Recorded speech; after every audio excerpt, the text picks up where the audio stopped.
सगाई।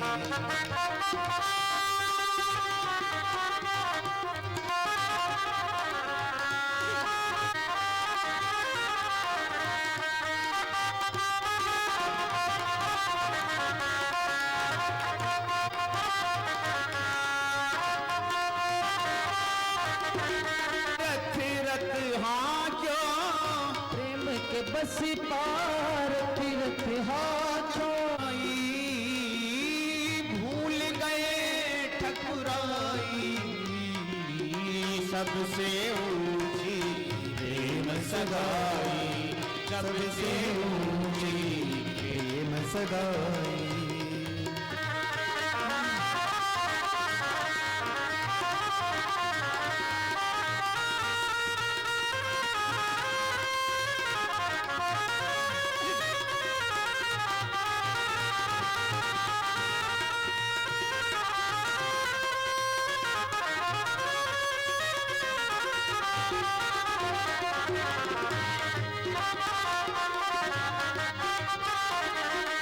सूरपुर यही लायक नाही,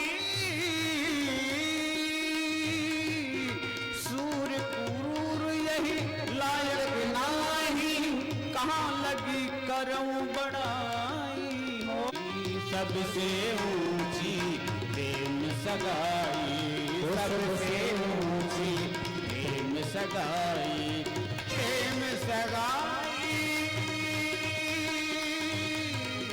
सबसे।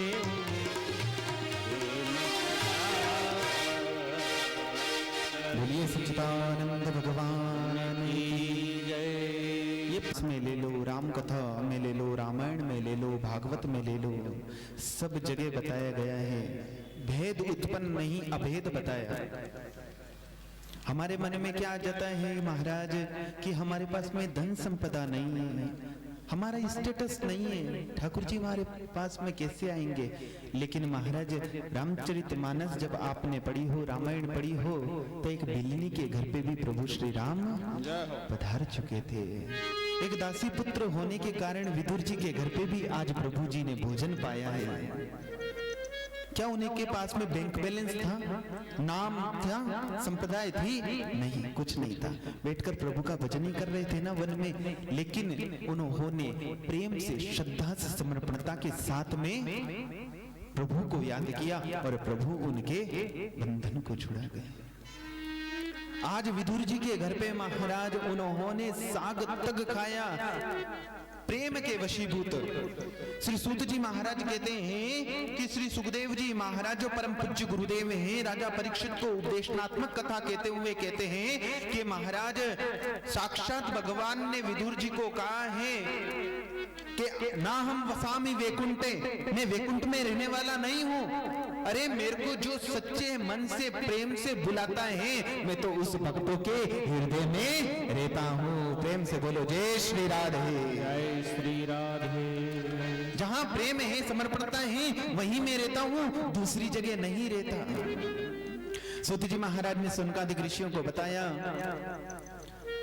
कि विदुर जी जब ब्रज की यात्रा करने के लिए गए और ब्रज की यात्रा करते हुए महाराज उनका मिलना मैत्रेयी ऋषि के साथ में हुआ, मैत्रेयी जी के साथ में हुआ। और ध्यान देना, कल की कथा में भी मैंने कहा था कि जब चोर चोर से मिलता है तो कौन सी चोरी की ही बातें करेगा, विभिचारी विभिचारी से मिलेगा तो विभिचार की ही बातें करेगा। लेकिन एक हरि का भक्त दूसरे हरि के भक्त से मिलेगा तो हरि ही नाम की चर्चा होगी। क्योंकि जहां प्रभु के भक्त हैं वहां प्रभु की भक्त की ही चर्चा होगी, दूसरी चर्चा उनके किसी काम की नहीं। हम कहते हैं 4 मिले 64 खिले 20 रहे कर जोड़, और हरिजन से हरिजन मिले वैसे 7 करोड़। हरि जन जो हरि के ही मानुष है, हरि से ही व्याप्त है।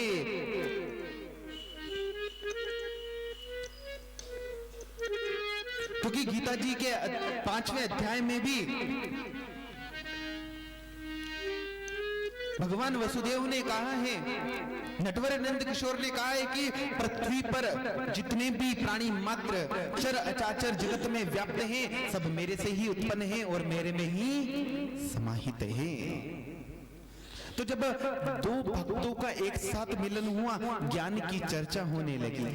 अब ज्ञान की चर्चा में भी महाराज उन्होंने पूछ लिया कि महाराज ये जैसे ज्ञान की चर्चा आगे बढ़ती जा रही है, वैसे ही पृथ्वी का आवरण बनता जा रहा है। और पृथ्वी का जब आवरण बना तो श्री विदुर जी महाराज ने मैत्री जी से पूछा कि सृष्टि किस प्रकार रचना हुई, किस प्रकार अनेकों अनेक राजाओं ने यहाँ पर अपना राज्य स्थापित किया। तो सृष्टि का वर्णन करवाते हुए कहा कि 10 प्रकार की सृष्टि बताई गई है श्रीमद् भागवत कथा के मध्यस्थ। ब्रह्मा जी के द्वारा मनु सतरूपा, क्योंकि ब्रह्मा जी की आगे कथा आएगी महाराज।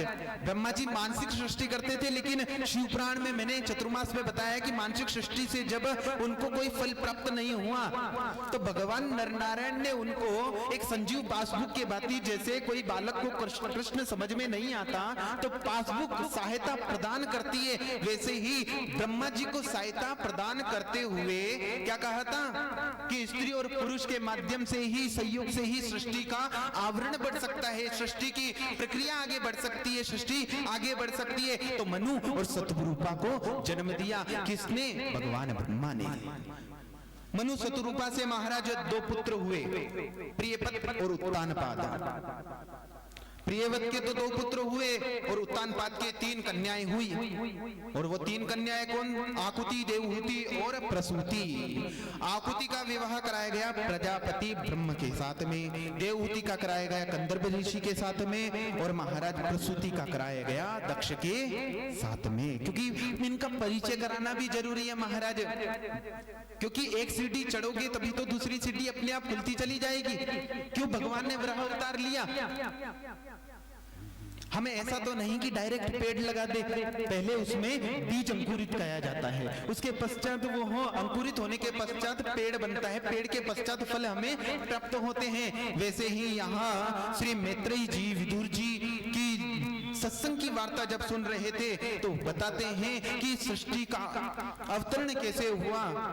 तो कहते हैं कि जो उत्तानपाद की पुत्री है वह एक समय ऋतुमती हुई है। श्रीमद् भागवत कथा में लिखा गया है, निशम्यम कोशर विणो पर विणो हरे कथा कारण शुक्रात्मनः पुनः प्रचहत्तमुद्वान प्रचंचलेन्द्रः और चाति तृप्तो विदुरो धृतवतः।